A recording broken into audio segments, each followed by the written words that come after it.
Hi everyone, James here, great to be back, and today I'm going to talk to you about how to cook the perfect steak on the Somerset Grill. The setup's really simple. We've got the V-grills and we've got the cattle grid bars. The most important thing if you want to cook the perfect steak on one of the Somerset Grills is heat. This has been going for about 40 minutes, so letting all that wood burn down, create a really solid ember bed. This is very, very hot. If you're not sure it's hot enough, just grab a little bit of olive oil, or you can use butter.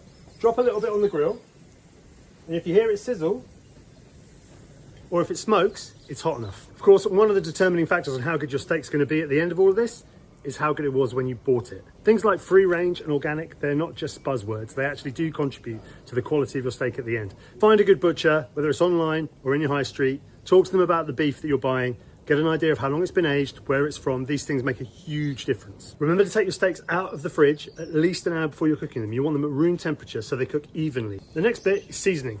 How much salt do you put on a steak? The answer is a lot. That's one side. And that's another. So after all that faffing around, we're actually going to cook it. So I always have it with the skin side pointing towards me, and you lay it diagonally across the grill. If you hear that sizzle, that's great. That's what you need. That means your grill is hot enough. Don't fiddle with it. One of the biggest problems people have, and the reason their food breaks up or their food doesn't look quite as good as it does in restaurants or on the telly, is because people fiddle a lot with the food once it's either in the grill or in the pan. Leave it alone. You only want to really turn this maybe 4 times. You want to get those nice grill marks on it. If you only turn it 4 times, even twice, an even number, then you'll get an even cook all the way through. You see some of the fat just starting to run there, and it's probably time for a flip.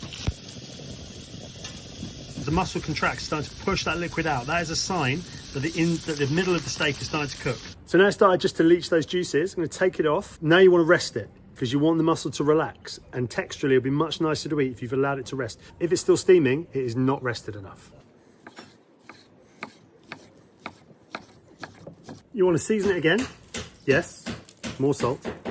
You can use vinegar or a sharp barbecue sauce, but the thing you really need, I think, is a lemon. You hear the phrase cut through, right? When people talk about stuff on telly. What it means is you don't want to coat the inside of your mouth with the fat. What you want to do is get some sharpness that just cuts through that and just releases the flavor. For me, lemon is the best way to do